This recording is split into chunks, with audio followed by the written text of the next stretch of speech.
Hey adventurers, so today is going to be another book review. This is going to be for Post Captain by Patrick O'Brien. This is historical fiction, nautical, military. It's not fantasy, which is what I generally read, but well, no, that's not even true. It's the other side of the coin from what I normally read, which I normally read fantasy, but I also read a ton of historical fiction or historical based stories of some and to some degree. Post Captain is the second book in the Aubrey and Maturin series by Patrick O'Brien. And just like the first book, this is about a British naval officer as he sails and does navy things. This book is about his journey to become a post captain, as the title implies. Before I get on into this review, though, I'd just quickly like to say welcome to an Erudite adventure. I'm T. If you're liking what you're seeing from us, please like, comment, and subscribe. So this is a fun book and pretty wild at times. This is kind of a lot of almost like mini adventures, all building towards this end goal of post captaincy. But you often don't quite see how it all fits together until the end. It's a super fun but kind of a rambling story as well.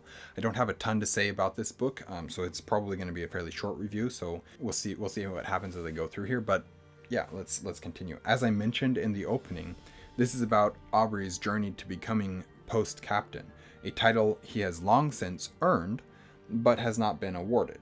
So he's trying to get to the point where they will award him that position and command. It seems like it could be a boring story in a lot of ways. It seems like it could be a lot of him sitting there arguing type thing. But the way that O'Brien goes about telling the story is it's not a story of somebody sitting there making arguments for why they should have this command, but instead him going about trying to continue doing actions and going on adventures in order to gain more notoriety or fame or whatever you want to call it, enough stuff so that people can look at him and say he has to be awarded this command. He has earned it several times over. If we don't give it to him, it's not okay, that sort of thing. So that's enjoyable, and because it's not just about him moping around trying to get this title. It seems like it could be a boring story, but O'Brien writes it so engagingly, and the story he tells is so much fun that it doesn't really matter how it should have been perceived.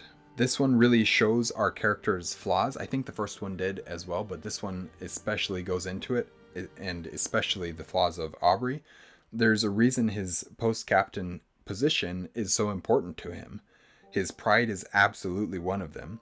But beyond that, you learn more about him as a character and how he thinks, and it's a lot of just character building and fleshing out of this character, showing us who he really is, because there's so much to him, good things and bad things, and that's fun to see as well. I feel like I'm not really doing this story justice in my description of it.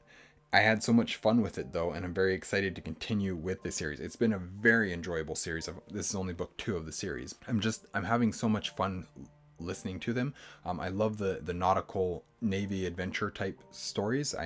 There's a lot more than I want to read. I also want to read the Horatio Hornblower series, but for now, like, this is the one that I'm reading, and I don't want to mix it up with something else in between.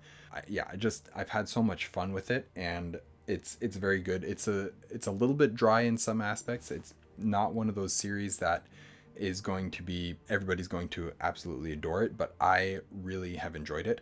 And as I was reading this one, I was also thinking about the film, The Master and Commander, The Far Side of the World, is that what it's called? And why they adapted it the way that they did, why they made the choices that they did, why they cast Russell Crowe and Paul Bettany in those roles. And I understand their decisions in the casting and the choices they made in that adaptation. And it's a great film. The books are different, very different, but it's a great film still. Anyways, it's not the highest, most incredible literature ever, although it's a lot better than a lot of what we see. But there is a beauty and realism to it that's just so utterly enjoyable. And for me, I would definitely say that it's worth a read. I've enjoyed it greatly.